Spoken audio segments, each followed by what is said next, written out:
भगवान अपने भक्तों के बीच में ही रहना चाहते हैं। यद्यपि वैकुंठ में भगवान के पास समस्त वैभव है, लेकिन भगवान का मन तो भक्तों के बीच में लगता है।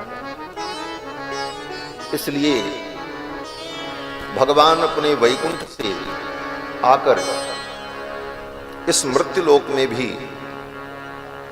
संसार के मनुष्यों के बीच में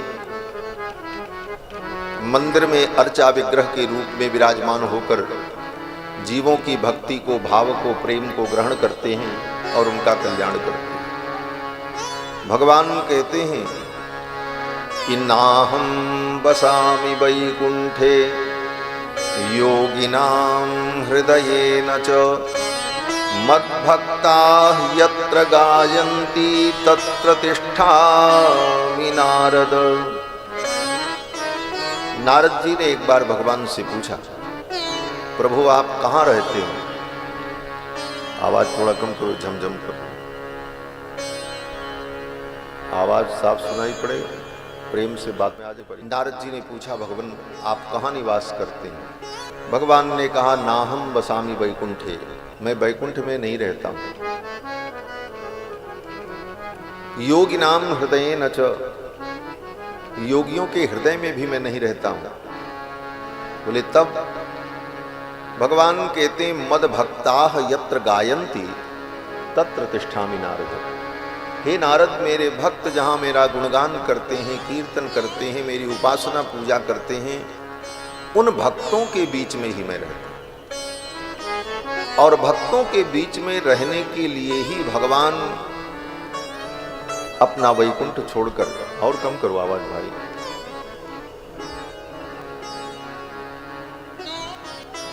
अपना वैकुंठ छोड़कर भगवान धरामंडल पर आकर विविध प्रकार की लीलाएं भी करते हैं और अर्चा विग्रह के रूप में मंदिर में विराजमान होकर भक्तों का कल्याण करते हैं। तो यहां पर भगवान का प्रतिष्ठापना समारोह है। ये प्रतिष्ठा जब होती है तो मूर्ति के अंदर, ये बाजा बंद कराओ, यहां से भगवान श्री सीतारामचंद्र भगवान की जय। सीताराम राम राम सीताराम राम राम, सीताराम राम राम सीताराम राम राम, सीताराम राम राम सीताराम राम राम, सीताराम राम राम सीताराम राम।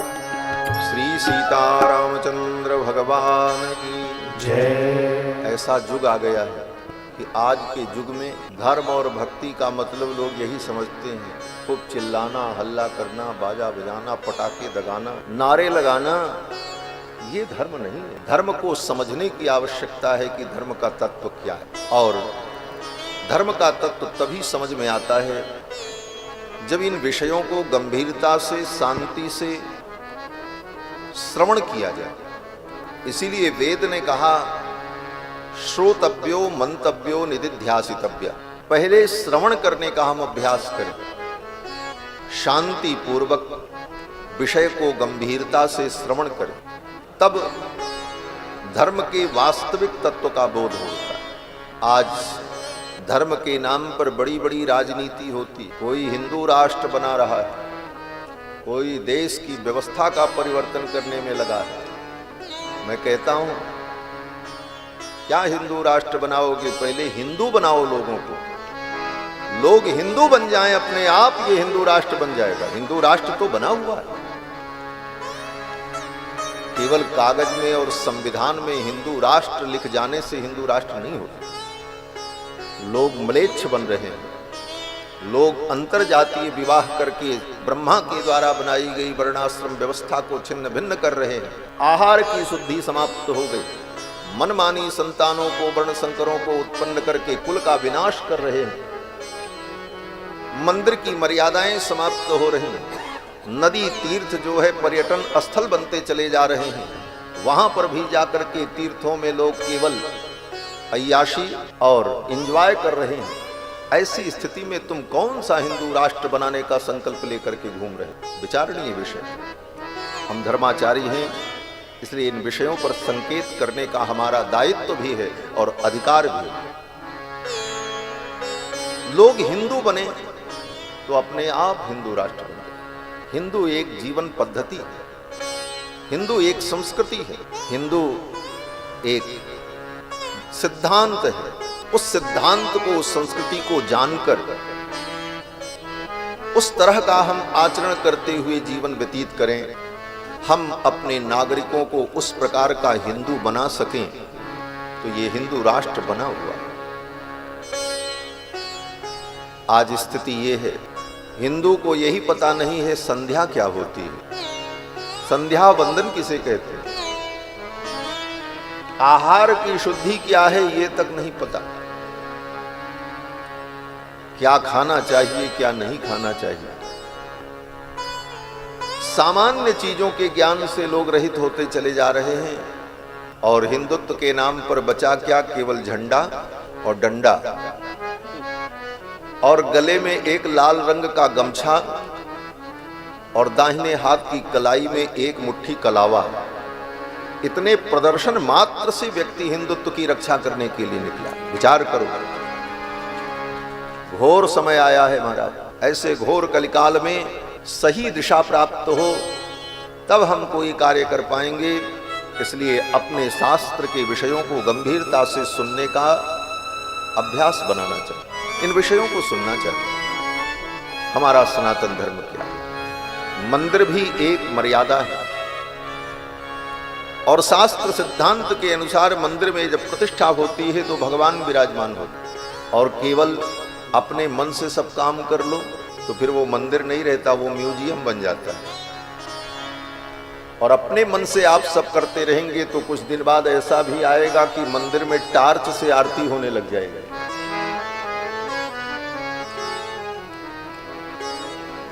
मंदिर में अब आरती हो तो कोई बाजा बजाने वाला नहीं मिलता, आर्टिफिशियल बाजा बजता है, इलेक्ट्रॉनिक बाजा बजेगा, पुजारी अकेले आरती कर ले। कुछ दिन बाद उसकी भी जरूरत नहीं पड़ेगी, लोग कहेंगे वैज्ञानिक युग आ गया है। दीपक जलाने से और अगरबत्ती जलाने से वातावरण प्रदूषण होता है, सांस लेने में परेशानी होती है। दीपक में प्रकाश तो ही है, लेजर लाइट से और टार्च से भगवान की आरती करो, ऐसे ऐसे बुद्धिमान पैदा हो जाए।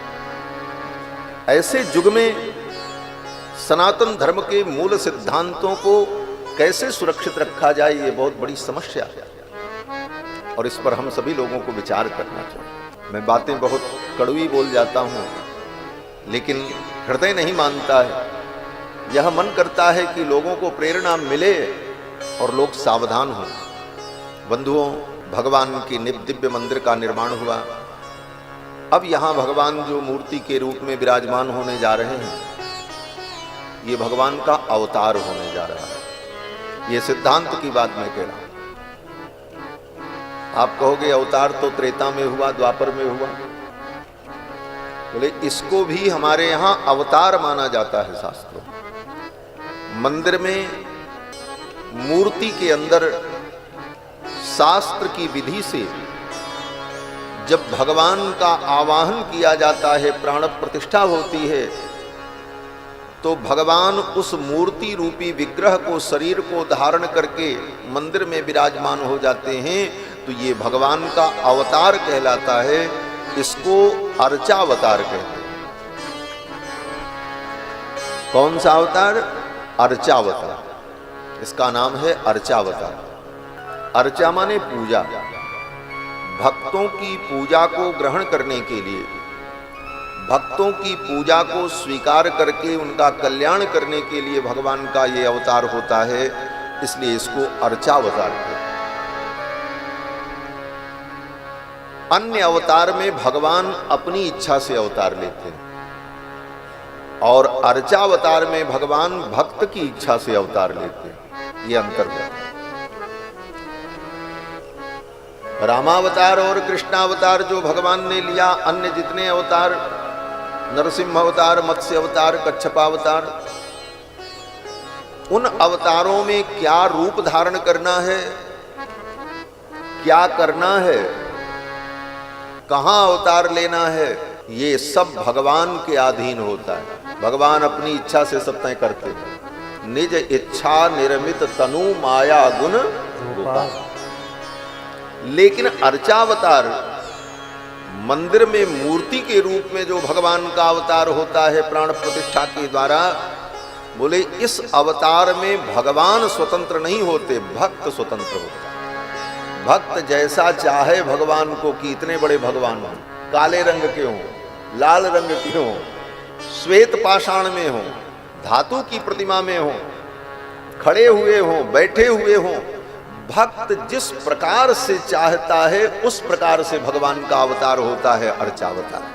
तो यह अर्चावतार पूर्ण रूप से भक्त आधीन अवतार होता है। भक्त जैसा चाहे, हम अमुक शहर में भगवान को प्रकट करेंगे तो भगवान उस शहर में प्रकट होंगे। अन्य अवतारों में तो भगवान निश्चित स्थान पर ही प्रकट होते हैं। रामावतार में अयोध्या में ही प्रकट होंगे, कृष्णावतार में मथुरा में ही प्रकट होंगे। लेकिन अर्चावतार के रूप में जो भगवान का प्राकट्य मूर्ति में होता है, ये अर्चावतार कहीं भी हो सकता है। भक्त जहां चाहे, जिस शहर में मंदिर बना करके प्रतिष्ठा कर दे, वहीं भगवान का अवतार है। इस अवतार में भगवान पूर्ण रूप से भक्त के अधीन होते। अर्चकाभिमतितः स्वीकुर्वते विग्रहम पूजां चाखिल वांछितान् वितरते श्रीशाय तस्मै नमः। आचार्य वर्णन करते हैं कि अर्चकाभिमतितः, अर्चक के अभिमत होकर वो जैसा रूप चाहे, जैसी लंबाई चाहे, जैसा विग्रह चाहे, जिस रूप में चाहे, भगवान उसी रूप में उसके अधीन हो जाते हैं और पूर्ण अधीन हो जाता है। भगवान के इस अर्चावतार के बाद भक्त भोग लगावे तो भगवान भोग लगाते हैं, भक्त आरती करे तो भगवान की आरती होती है, भक्त शयन करा दे तो शयन करते हैं, नहीं शयन कराया तो भगवान जगते रहते हैं, पूर्ण अधीन हो जाते हैं। ऐसा स्वरूप हमारे आचार्यों ने चिंतन किया कि भगवान की भक्त वत्सलता देखो, अपने भक्त के लिए भगवान अपने को भक्तों के अधीन कर देते। यद्यपि श्रीमद्भागवत महापुराण में भगवान ने अम्बरीश की कथा के प्रसंग में दुर्वासा जी से कहा, अहम भक्त पराधीनो। हे दुर्वासा जी, अहम भक्त पराधीनो, मैं अपने भक्त के अधीन हूं। अधीन ही नहीं हूं, पराधीन हूं। अधीन और पराधीन में भी अंतर होता है। जो संस्कृत भाषा है, यहाँ एक एक शब्द में एक एक अक्षर घटने बढ़ने और एक मात्रा के घटने बढ़ने से नए नए अर्थ प्रकट होते। उपसर्गेण धात्वर्थो बलाद अन्यत्र नीयते।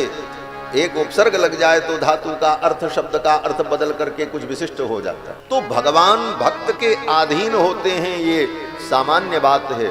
भगवान कहते हैं अहम भक्त पराधीन हूं, मैं भक्तों के पराधीन हूं। पराधीन माने भक्तों के पूर्ण अधीन हो जाता हूं, हम अपनी स्वतंत्रता को मैं समाप्त कर देता हूं। अहम भक्त पराधीन। लेकिन अर्चावतार में तो भगवान इसको चरितार्थ करके दिखा देते हैं। अर्चावतार में भगवान अपने भक्तों के पूर्ण अधीन हो जाते। तो ये भगवान का अर्चावतार होने जा रहा है। वेद मंत्रों के द्वारा भगवान की प्राण प्रतिष्ठा हो।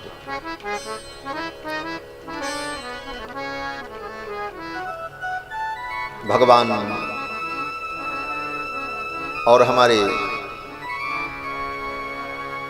सनातन धर्म के देवता, ये सब विधि मंत्र और भक्ति के अधीन है। विधि पूर्वक मंत्रों के द्वारा, भक्ति पूर्वक जब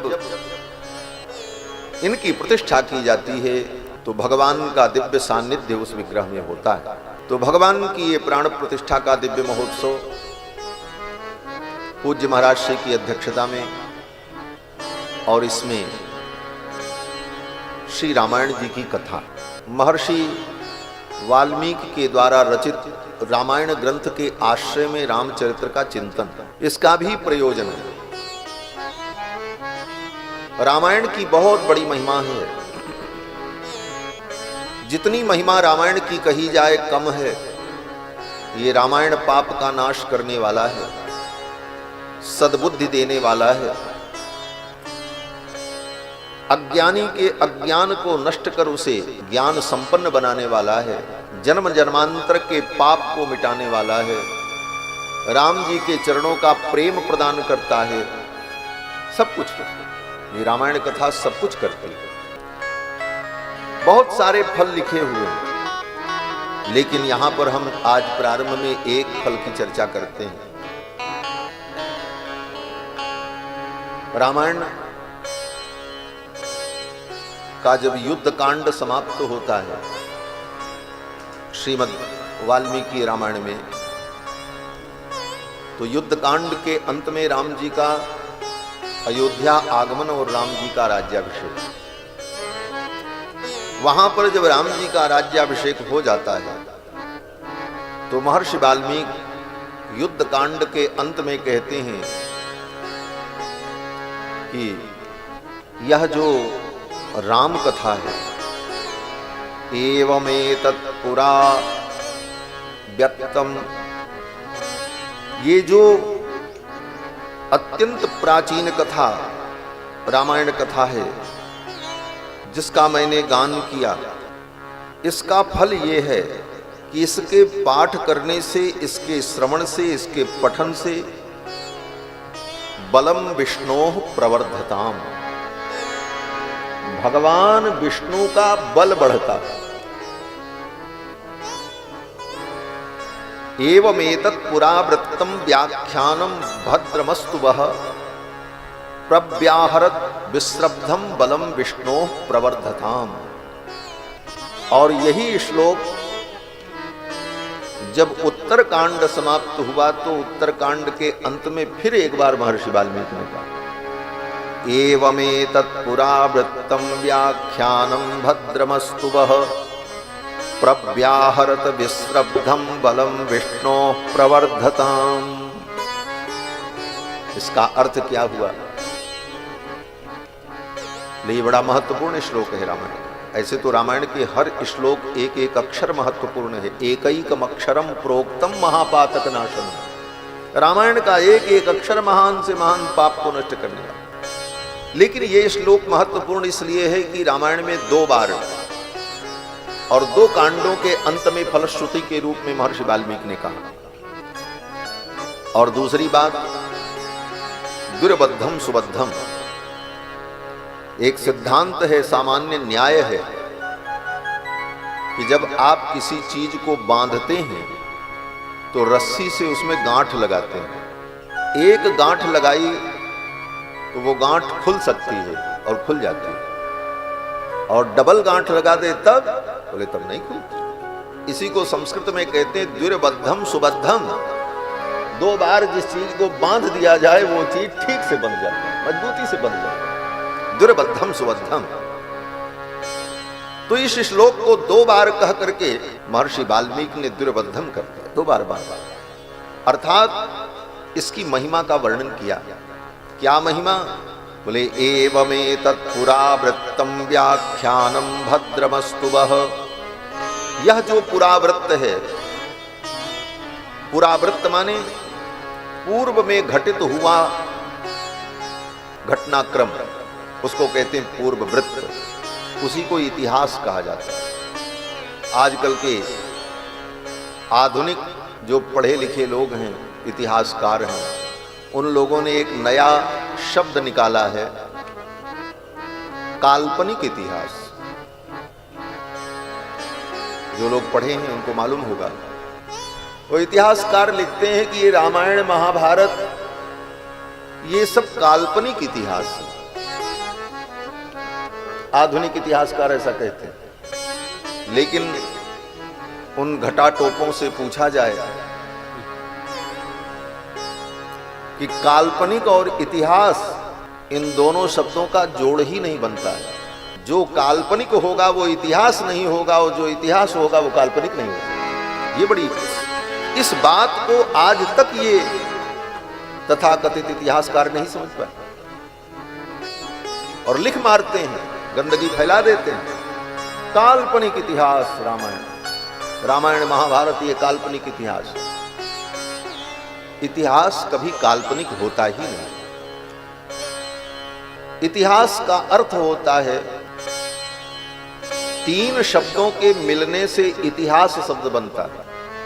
इति प्लस हा प्लस आस, इतिहास, तीनों को मिलाया तब बना क्या? इतिहास। अब इन तीनों का अर्थ क्या है? इति माने इतना, इति माने इतना, माने यहां तक, ये चीज इति। ह माने निश्चित रूप से, ह का अर्थ होता है निश्चित। केवल ह लिखा हो कहीं वैदिक ग्रंथ में, पौराणिक ग्रंथों में, तो ह का मतलब होता है निश्चित। तो इति ह, इति माने इतना, ह माने निश्चित रूप से, आस माने घटना घटित हुई, ये हुआ, इसका नाम हुआ इतिहास। सत्य घटना को इतिहास कहा जाता है, काल्पनिक घटना को इतिहास नहीं कहा जाता। इतिहास का मतलब होता है सत्य घटना, पूरा वृत्त जो पहले चरित्र हो चुका है, उस सत्य घटना को इतिहास कहते हैं। इसलिए काल्पनिक इतिहास ये शब्द ही गलत है। और इतिहास हमारे यहां सनातन धर्म में दो इतिहास हैं, एक रामायण और एक महाभारत। ये दो ग्रंथ इतिहास ग्रंथ कहलाते हैं, इनको इतिहास ग्रंथ कहा जाता है। ये पुराण नहीं है। बहुत से लोग जो नहीं जानते हैं, हमने कई बार मंचों पर देखा, श्री भागवत महापुराण की जय, तो बोलते हैं रामायण पुराण की जय। रामायण पुराण नहीं है, पुराण एक अलग विद्या है। 14 विद्याओं में पुराण विद्या एक अलग विद्या की कोटि में मानी जाती है, और पुराणों का अलग लक्षण है। पुराण के 10 लक्षण बताए गए। अत्र सर्गो विसर्गश्च स्थानम पोषण ऊतयः मन्वंतरेशानुकथा इत्यादि जो लक्षण कहे गए हैं 10 प्रकार के, वो 10 प्रकार के लक्षण पुराणम 10 लक्षणम, वो 10 प्रकार के लक्षण जिस ग्रंथ में घटित होते हैं उनको पुराण कहा जाता है। ऐसे ही मनमाना नहीं है, किसी ग्रंथ का कोई नाम रख दिया गया, सबके पीछे सिद्धांत है, कारण है। तो 10 लक्षण से युक्त जो ग्रंथ है वो पुराण है, जिसमें सर्ग विसर्ग, सर्ग माने सृष्टि, विसर्ग माने विशेष सृष्टि, यत्र सर्गो विसर्गश्च स्थानम, अनंत अनंत ब्रह्मांडों का वर्णन, ब्रह्मलोक, सूर्यलोक, चंद्रलोक, इन सब का वर्णन जिसमें हो। पोषण, इन ब्रह्मांडों में रहने वाले जीव का पोषण किसके द्वारा होता है, उस विषय का वर्णन। ऊतयः, जीव की जन्म जन्म की कर्म की जो वासनाएं हैं, उन वासनाओं का परिणाम क्या होता है, इसका वर्णन। मनवंतर, जिसमें अनेक मनवंतर और मनु का वर्णन। ईशानु कथा, भगवान के अवतारों की कथा और चरित्र। और निरोधो मुक्तिराश्रयः, निरोध अर्थात ये संसार का बंधन कैसे छूटेगा, ये अज्ञान कैसे टूटेगा, इसका वर्णन जिसमें हो। मुक्ति, मोक्ष किसे कहते हैं, इसका विचार जिस ग्रंथ में किया गया हो। आश्रयः, इन सब का जो आश्रय तत्व परमात्मा है, उसका निरूपण जिस ग्रंथ में किया गया हो, ऐसे ग्रंथ को पुराण कहते हैं। ये पुराण की परिभाषा है। पुराणम 10 लक्षण, तो पुराण अलग ग्रंथ है, और इतिहास, बोले इतिहास अलग ग्रंथ। ये श्रीमद् वाल्मीकि रामायण ये इतिहास ग्रंथ है, और महाभारत दूसरा इतिहास ग्रंथ। हमारे सनातन धर्म में 2 ग्रंथ इतिहास ग्रंथ हैं। एक त्रेता युग का इतिहास है और एक द्वापर युग का इतिहास। और इन दोनों इतिहास में रामायण श्रेष्ठ इतिहास माना जाता है। इतिहास श्रेष्ठेन रामायणेन ऐसा कहा आचार्यों ने। ये रामायण इतिहास श्रेष्ठ है। अब दूसरी बात, इतिहास ग्रंथ का विषय क्या होता है? पुराण का तो बता दिया। तो इतिहास का लक्षण कहते हैं धर्मार्थ काम मोक्षाणाम उपदेश समन्वितम। धर्म, अर्थ, काम और मोक्ष, इन चार प्रकार के पुरुषार्थों का वर्णन और इन पुरुषार्थों को कैसे प्राप्त किया जाए उसके उपाय का वर्णन। धर्मार्थ काम मोक्षाणाम उपदेश समन्वितम पूर्ववृत्त कथा युक्तम इतिहासम संप्रचक्षते। पूर्व कथावृत्त माने जो घटना पहले निश्चित रूप से घटित हो चुकी है, उस घटना का वर्णन करते हुए धर्म, अर्थ, काम, मोक्ष, इन चार पुरुषार्थों का वर्णन, इनकी प्राप्ति का उपाय जिस ग्रंथ में कहा जाए उस ग्रंथ को इतिहास ग्रंथ कहते हैं। तो ये रामायण इतिहास ग्रंथ। महर्षि वाल्मीकि कहते हैं कि इस पुरावृत्त को, इस इतिहास को जो पढ़ता है, जो सुनता है, एवमेतत् पुरावृत्तम व्याख्यानम भद्रमस्तु वः। इस पुरावृत्त व्याख्यान को जो सुनता है, पढ़ता है, भद्रमस्तु वः, उसका कल्याण हो। इस रामायण को जो पढ़ेगा उसका मंगल होगा, उसका भद्र होगा। भद्र माने कल्याण।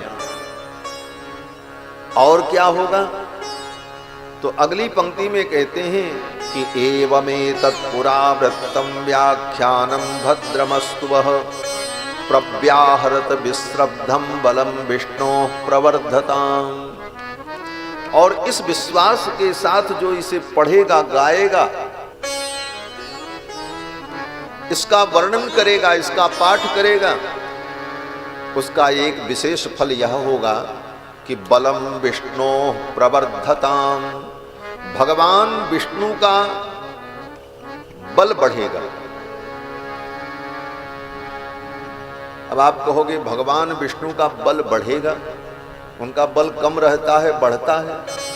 जो चीज बढ़ती और घटती है वो वस्तु अनित्य होती है। यह भी एक सिद्धांत है, ये दार्शनिक सिद्धांत है। जो वस्तु घटेगी, बढ़ेगी, वो वस्तु अस्थाई नहीं होती। ये सामान्य नियम है। हमारा आपका शरीर घटता और बढ़ता है, पहले कम रहता, फिर बढ़ता है, फिर धीरे धीरे फिर घटता है, फिर एक दिन खत्म होता है। जो चीज संसार में घटती बढ़ती है वो वस्तु अस्थाई नहीं होती। तो अगर ये कहो कि भगवान विष्णु का बल बढ़ता है रामायण पढ़ने से, तो उनका बल बढ़ता है, तो बढ़ने और घटने वाली वस्तु तो अस्थाई नहीं होती, तो फिर भगवान विष्णु अस्थाई कैसे होंगे? तो कहते हैं कि इसका तात्पर्य ये है कि रामायण पढ़ने से भगवान का उत्साह संवर्धन होता है, भगवान का उत्साह बढ़ता है और भगवान प्रसन्न होते हैं, उनका मुखोल्लास होता है, उनकी जय होती है, उनकी विजय होती है। बलम विष्णोः प्रवर्धताम्। तो यहां पर भी भगवान का अवतार होने जा रहा है। अर्चा विग्रह के रूप में भगवान अवतार ले रहे हैं। तो भगवान की शक्ति को बढ़ाना है, भगवान की शक्ति बढ़े, उनका वैभव बढ़े। तो भगवान की शक्ति और वैभव को बढ़ाने का उपाय क्या है? बोले भगवान को रामायण सुनाओ। इस रामायण के सुनने से भगवान का वैभव, भगवान की ऊर्जा, भगवान की प्रसन्नता विस्तार को प्राप्त करते। इसीलिए प्राचीन परंपरा थी, आज भी परंपरा है, मंदिरों में नित्य भगवान को रामायण सुनाया जाता है। क्यों सुनाया जाता है? अपनी ही कथा राम जी क्यों सुने? बोले राम जी को ये रामायण जब सुनाई जाती है तो बलम विष्णोः प्रवर्धताम्, उनका बल बढ़ता है, उनका उत्साह बढ़ता है। और जब भगवान का बल और उत्साह बढ़ता है तो संपूर्ण सृष्टि आनंदित होती है, क्योंकि सब सृष्टि तो उन्हीं के द्वारा प्रवर्तित। भले कोई किसी देवता की पूजा करे, उपासना करे, लेकिन संपूर्ण सृष्टि के उत्पादक मूल तत्व तो भगवान हरि हैं, भगवान विष्णु ही। आज भी बड़े बड़े विद्वान जब संकल्प करते हैं तो यही कहते हैं विष्णुर्विष्णुर्विष्णु श्रीमद्भगवतो महापुरुषस्य विष्णोर आज्ञया प्रवर्तमानस्य। तो भगवान जो संपूर्ण सृष्टि के मूल हैं, उनका बल, उनकी शक्ति, उनका वैभव विस्तार को प्राप्त हो, इसलिए भक्त लोग रामायण भगवान को सुनाते हैं। और मुझे लगता है कि प्रतिष्ठा के अवसर पर भगवान को रामायण सुनाने के लिए ये प्रेरणा महाराज जी को हुई और भगवान ने मुझको इसके लिए चुना और हम भगवान को रामायण सुना। आप लोगों को थोड़ी सुनाने हम आए, आपको सुनाने थोड़ी आए। आप तो भगवान के पीछे श्रवण करोगे, सुनने तो भगवान बैठे हैं, आप भी सुनोगे, लेकिन यहां तो प्रधान श्रोता भगवान ही। भगवान के पीछे सभी श्रोता श्रवण करेंगे, लेकिन सुनाना तो राम जी को। तो ये रामचरित अद्भुत, इसकी बड़ी महिमा है। हमारा महर्षि वाल्मीकि ने श्री वेदव्यास जी ने श्रीमद् वाल्मीकि रामायण के महात्म्य का स्कंद पुराण में 5 अध्याय में वर्णन किया है। वाल्मीकि रामायण का महत्व क्या है। जैसे भागवत में सबसे पहले महात्म्य सुनते हैं, भागवत की महिमा क्या है, उसी तरह 5 अध्याय में स्कंद पुराण में वेदव्यास जी ने रामायण की महिमा का वर्णन किया। वेदव्यास जी के जीवन में जो ज्ञान विज्ञान है वह सब कुछ रामायण का ही प्रसाद हो। यह दूसरी महत्वपूर्ण बात है। जिन वेदव्यास जी ने 18 पुराण और 1 लाख श्लोकों में महाभारत जैसा ग्रंथ बनाया, उन वेदव्यास जी के अंदर ये दिव्य क्षमता कैसे आई, तो इसका वर्णन किया है श्री वेदव्यास जी ने स्वयं कि ब्रह्मा जी ने वेदव्यास जी से कहा, पठ रामायणम व्यास काव्य बीजम सनातन। हे व्यास, ये रामायण समस्त काव्यों का बीज है और तुम रामायण पढ़ो।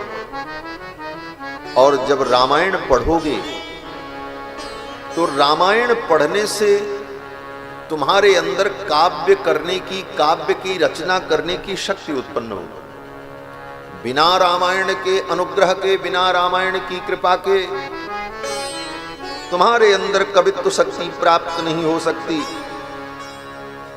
पठ रामायणम व्यासो काव्य बीजम सनातनम। हे व्यास, ये रामायण जो है काव्यों का बीज है, इसे पढ़ो। यत्र रामचरितम स्यात् तदहम तत्र शक्तिमान। और तब श्री वेदव्यास जी ने रामायण को पढ़ना प्रारंभ किया और कई बार महर्षि वेदव्यास ने ये वाल्मीकि रामायण का अनुष्ठान किया, पारायण किया।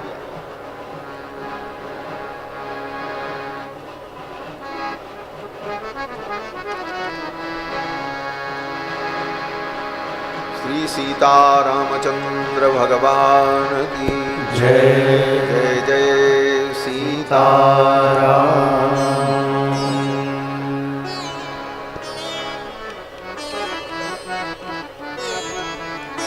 महर्षि वाल्मीकि को वेदव्यास जी ने ब्रह्मा जी के कहने पर कई बार वाल्मीकि रामायण महाकाव्य का अनुष्ठान किया, पारायण किया। और उसका फल ये हुआ कि वेदव्यास जी के अंदर संपूर्ण ज्ञान विज्ञान जागृत हो गया। और फिर महर्षि वेदव्यास ने 18 पुराण और महाभारत की रचना की। तो वेदव्यास जी के अंदर जो ज्ञान विज्ञान प्रकट हुआ वह भी श्री वाल्मीकि रामायण का ही महाप्रसाद है। श्री वेदव्यास जी ने स्कंद पुराण में इसके महात्म्य का जो वर्णन किया है कि रामायण पढ़ने का फल क्या है और इससे जीव का कल्याण कैसे होता है। केवल एक कथा आज हम चर्चा में रखेंगे।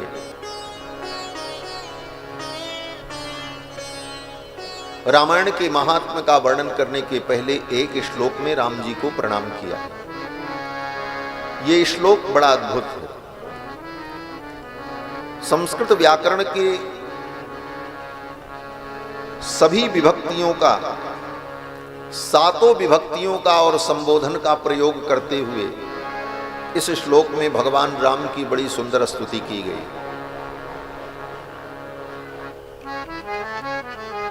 वेद व्यास जी स्तुति करते हुए कहते हैं कि श्री राम शरणम समस्त जगताम रामम बिना का गति रामेण प्रतिहन्यते कलिमलं रामाय कार्यं नमः रामात्रस्यति काल भीम भुजगो रामस्य सर्वं वशे रामे भक्तिरखण्डिता भवतु मे रामत्वमेवाश्रयः। इस श्लोक में राम शब्द के सभी विभक्तियों का प्रथमा, द्वितीया, तृतीया, चतुर्थी, पंचमी, षष्ठी, सप्तमी संबोधन सब का प्रयोग करते हुए इस श्लोक में राम जी की स्तुति। कहते हैं श्री राम शरणम समस्त जगताम, सभी जगत के, जगत माने जीव, जड़ चेतन सब कुछ, संपूर्ण जगत के एकमात्र शरण और रक्षक राम जी हैं, दूसरा कोई नहीं। अब इसकी व्याख्या मैं नहीं करूंगा, व्याख्या अन्य कथाओं में कई बार बड़े विस्तार से की है, लेकिन आप इतना समझो श्री राम शरणम समस्त जगताम, समस्त जगत के जड़ चेतन समस्त सृष्टि के एकमात्र रक्षक राम जी, दूसरा नहीं। इसका मतलब बोले आज समझ लो, अगर आज तक तुम समझते रहे कि दूसरा भी कोई रक्षक है तो वो तुम्हारा भ्रम है, उस भ्रम को दूर कर लो। एकमात्र भगवान को छोड़ करके दूसरा कोई रक्षक नहीं, राम जी ही एकमात्र सारे जगत के रक्षक हैं। और अगर किसी दूसरे को तुम रक्षक समझ रहे हो, भ्रम में हो, कोई रक्षा नहीं करेगा, राम जी ही रक्षा करने वाले हैं। तो श्री राम शरणम समस्त जगताम, रामम बिना का गति, द्वितीय विभक्ति में राम शब्द का प्रयोग करते हुए रामम बिना का गति, राम जी के बिना कोई गति नहीं। अगर ये सोच रहे हो कि हम उनके पास जाएंगे तो हमारी गति हो जाएगी, हमारा कल्याण हो जाएगा, बोले चाहे जहां तुम भटकते रहो, जब तक राम जी की शरण में नहीं आओगे तब तक तुम्हारी गति नहीं होगी, दुर्गति जरूर हो जाएगी। जन्म जन्म से जीव की दुर्गति इसीलिए तो हो रही है। हम जहां तहां भागते रहे, राम जी की शरण में नहीं आए, इसीलिए दुर्गति होती है। अनंत अनंत जन्मों से दुर्गति झेल रहे हैं, अब भी सावधान हो जाएं। रामम बिना का गति, राम जी के बिना कोई गति नहीं। रामेण प्रतिहन्यते कलिमलम, राम जी के द्वारा दुख का जो कारण है कलिमल,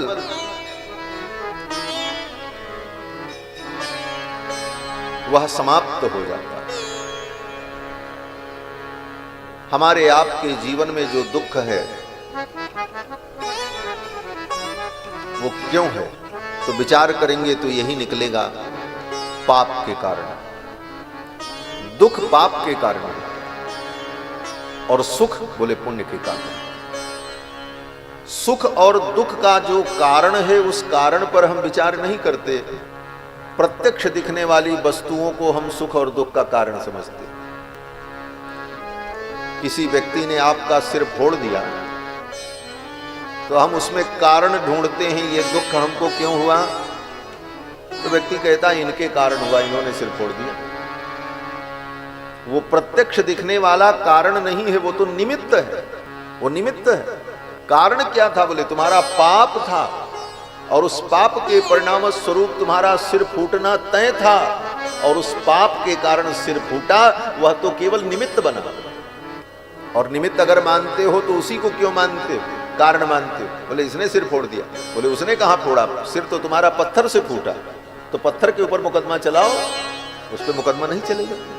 बंधुओं, इस सूक्ष्म सिद्धांत को जब तक नहीं समझेंगे तब तक बहुत सारी शंकाओं का समाधान नहीं हो सकता। दुख कहीं भी है दुनिया में तो वो हमारे खुद के पाप और कर्मों का कारण है, कर्मों के कारण। और सुख अगर है, कोई सुख दे रहा है तो हमारा पुण्य है, तब हमें सुख मिल रहा है। काहु न को सुख दुख कर दाता, निज कृत कर्म भोग सब भ्राता।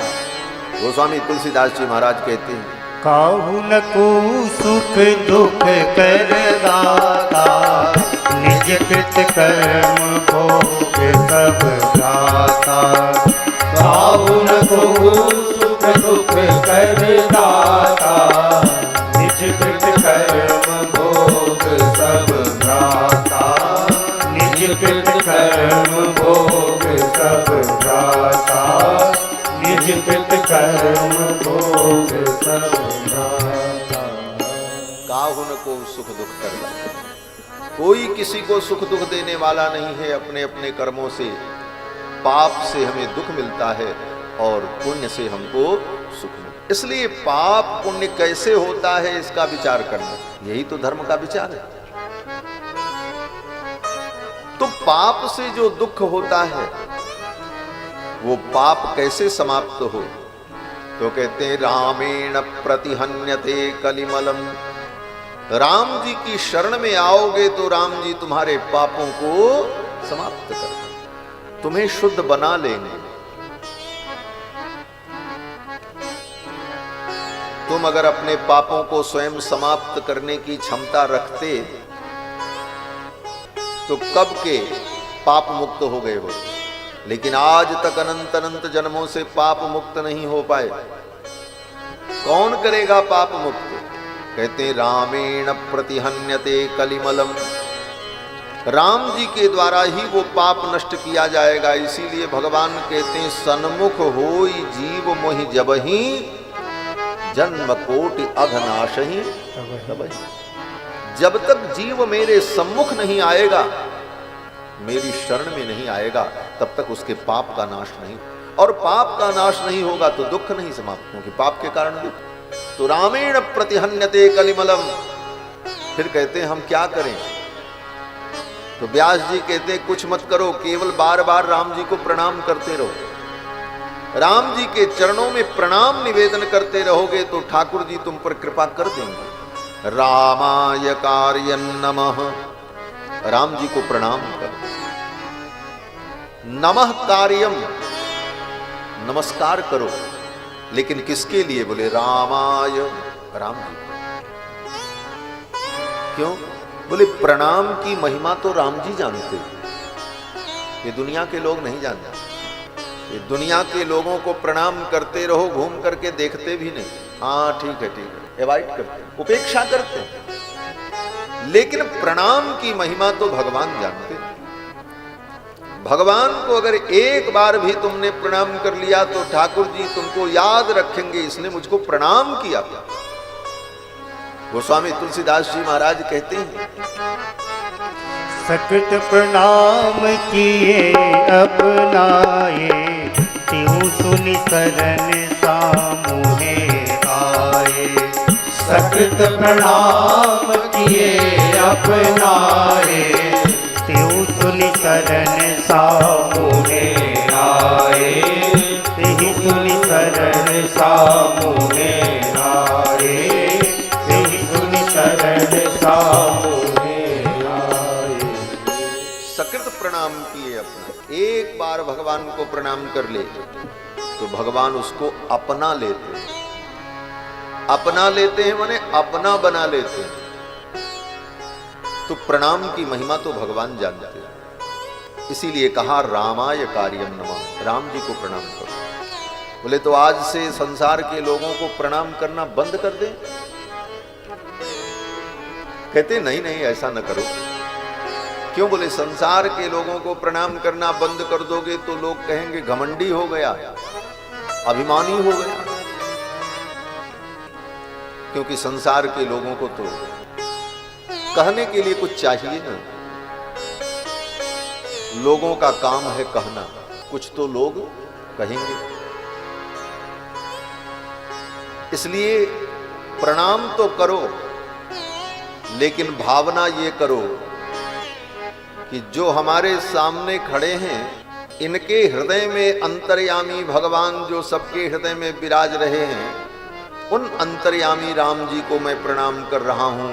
सिया राम मैं सब जग जानी, करहु प्रणाम जोरी जोरी। इस भाव से सबको प्रणाम। तो क्या होगा? बोले संसार भी प्रसन्न रहेगा और तुम्हारा प्रणाम राम जी के चरणों में पहुंचता रहे। रामाय कार्यं नमः, रामात्रस्यति काल भीम भुजगो। राम जी से ये काल भी डरता है। काल किसी से नहीं डरता, काल से सब डरते हैं, लेकिन ये काल भी भगवान से डरता है। तो काल के डर से अगर मुक्त होना है, भय से मुक्त होना है, तो राम जी की शरण में आ जाओ। रामात्रस्यति काल भीम भुजगो। ये भयंकर काल क्या है? बोले भुजग है। भुजग माने सर्प। त्रस्यति, रामात्रस्यति काल भीम भुजगो। भीम माने भयंकर और भुजग माने सर्प। ये काल बड़ा भयानक सर्प है, लेकिन ये सर्प डरता है अगर किसी से तो राम जी से डरता है। और केवल राम जी से नहीं डरता, राम जी की कथा से भी डरता है। ये राम जी की कथा से भी काल डरता है महाराज। भागवत में वेद व्यास जी कहते काल ब्याल मुख ग्रास त्रास निर्णास हेतवे। ये भगवान की कथा काल ब्याल के मुख का ग्रास बने हुए प्राणियों के दुख को दूर करने वाली है, अर्थात काल के भय को दूर कर देती है।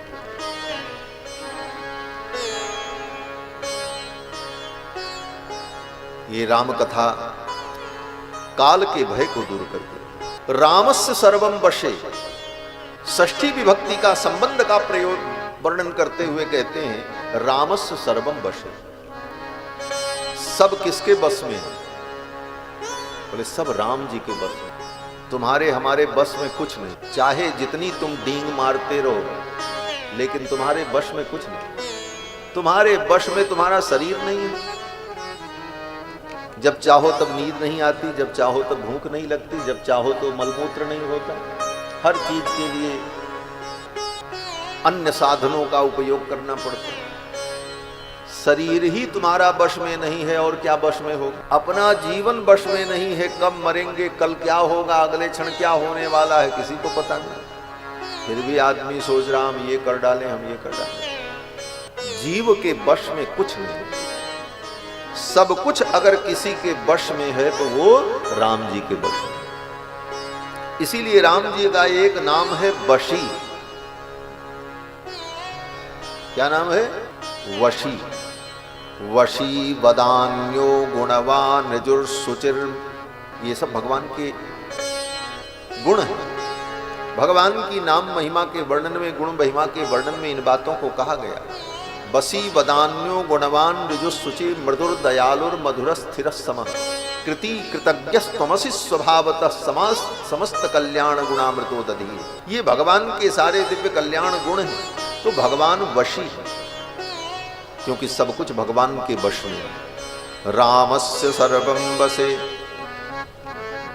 हमारे वश में कुछ नहीं है। कहते हाँ एक चीज है तुम्हारे वश में। क्या? बोले रामे भक्ति, रामे भक्ति रखंडिता भव। हमारी भक्ति राम जी में हो, ये हम कर सकते हैं। ये हमारे हाथ में है। हम भगवान के चरणों की भक्ति करें, इतना ही बस हमारे हाथ में है। बाकी तो सब राम जी के वश में। तो हमारी भक्ति राम जी के चरणों में हो। और हे राम त्वमेव आश्रय, आप ही मेरे आश्रय हैं। इस प्रकार से एक श्लोक में वेद व्यास जी ने भगवान को प्रणाम किया है, स्तुति की। और फिर एक श्लोक में यह वर्णन करते हैं कि राम जी अपने भक्तों को अभय देने वाले हैं। यहां पर राम जी का जब वर्णन किया तो अयोध्या के रत्न सिंहासन पर विराजमान राम जी का वर्णन नहीं किया। दंडकारण्य में विराजमान राम जी का वर्णन नहीं किया, मां कौशल्या के गोद में खेलने वाले राम जी का वर्णन नहीं, भगवान शंकर के हृदय में विराजमान राम जी का वर्णन नहीं। बोले तब वेद व्यास जी कहते हैं चित्रकूट में विराजमान जो वनवासी राम जी हैं श्री सीतारामचंद्र जी, मैं उनकी वंदना कर रहा हूं। चित्रकूटालयम रामम, कौन से राम जी की वंदना करते हैं? बोले चित्रकूटालयम, चित्रकूट जिनका आलय है, आलय माने निवास। यद्यपि अयोध्या भी भगवान का निवास है, लेकिन कहीं ऐसा शब्द नहीं आया कि अयोध्यालयम रामम, लेकिन चित्रकूटालयम रामम, चित्रकूट जिनका आलय है, निवास है, ऐसे राम जी की हम वंदना करें। चित्रकूट भगवान का आलय है, कितने दिनों के लिए, कब तक के लिए? वहां तो 12 वर्ष ही रहे, कहते नहीं। चित्रकूटालयम रामम, आलयम, आलयम, आ माने पर्यंत और लयम माने प्रलयम। जब तक प्रलय नहीं होगी तब तक राम जी कहां रहेंगे? बोले चित्रकूट में निवास करेंगे। आलयम लय पर्यंतम, लय पर्यंतम चित्रकूट गिरिम यस्य आलयम, लय पर्यंत चित्रकूट पर्वत जिसका आलय है वो कौन है? बोले चित्रकूटालयम रामम, वो राम जी। अब दूसरी विशेषता कहते हैं, चित्रकूट के ठाकुर जी बड़े रसिक ठाकुर हैं। हाँ, बड़े रसिक ठाकुर। कितने रसिक हैं? वेद व्यास जी कहते हैं इंदिरानंद मंदिरम, इंदिरा के आनंद मंदिर। इंदिरा माने श्री जी, किशोरी जी, किशोरी जी के आनंद मंदिर हैं। कौन? बोले चित्रकूट बिहारी, अयोध्या बिहारी नहीं, मिथिला बिहारी नहीं, चित्रकूट बिहारी ठाकुर जो हैं वो श्री जी के इंदिरानंद मंदिरम, लक्ष्मी के, श्री जानकी जी के आनंद मंदिर हैं। क्यों आनंद मंदिर हैं? बोले चित्रकूट के ठाकुर बड़े रसिक हैं। वो रसपूर्ण लीला जो चित्रकूट में हुई वो कहीं नहीं हुई। क्या लीला? गोस्वामी जी वर्णन करते हैं, एक बार चुनि कुसुम सुहाए, निज कर भूषण राम बनाए। ये घटना कहां हुई? चित्रकूट में हुई। कोई पुरुष अपनी स्त्री का श्रृंगार करे, उसकी आंखों में काजल लगावे बैठ के, उसकी चोटी बांधे, उसके गले में हार धारण कराए, उसके कानों में अपने हाथ से बैठ करके कुंडल पहनाए, अपने हाथों से उसके पाँव में, अपनी पत्नी के पाँव में पाँव जेब पहनाए। आप कल्पना करो वो कितना रसिक है। हमारे रघुनाथ जी चित्रकूट के ठाकुर बड़े रसिक ठाकुर। भगवान चित्रकूट में जानकी जी का अपने कर कमल से श्रृंगार करते हैं।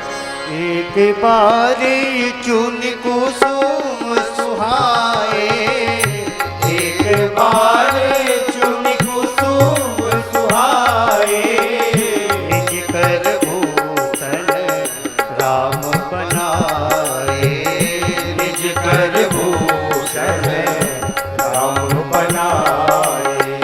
सीतहि पहिराए प्रभु सादर, सीतहि पहिराए प्रभु सादर, बैठे फटिक शिला पर सुंदर, बैठे फटिक शिला पर सुंदर। एक बार चुन कुसुम सुहाए, निजकर भूषण राम बनाए। अपने हाथों से आभूषण बनाकर फूलों का भगवान ने किशोरी जी को धारण। सीता ही पहिराए प्रभु सादर, बैठे फटिक शिला पर सुंदर। और केवल आभूषण ही नहीं पहनाया, सुंदर मनःशिला का चंदन तैयार करके, पुष्प के रसों से रंग बिरंगे चंदन तैयार करके रघुनाथ जी ने अपने हाथों से जानकी जी के मुखमंडल पर पत्रावली का निर्माण किया। ये पत्रावली क्या होती है? बोले जब रास लीला होगी, रामलीला होगी तो आप देखोगे ठाकुर जी श्री सीता रामचंद्र जी प्रिया प्रीतम जब सज करके बैठते हैं तो मुकुट कुंडल तो सब लगता ही है। ये भौं के ऊपर बिंदी बिंदी यहाँ लगी है, फिर यहाँ से आकर के गाल के ऊपर सुंदर फूल बना रहता है।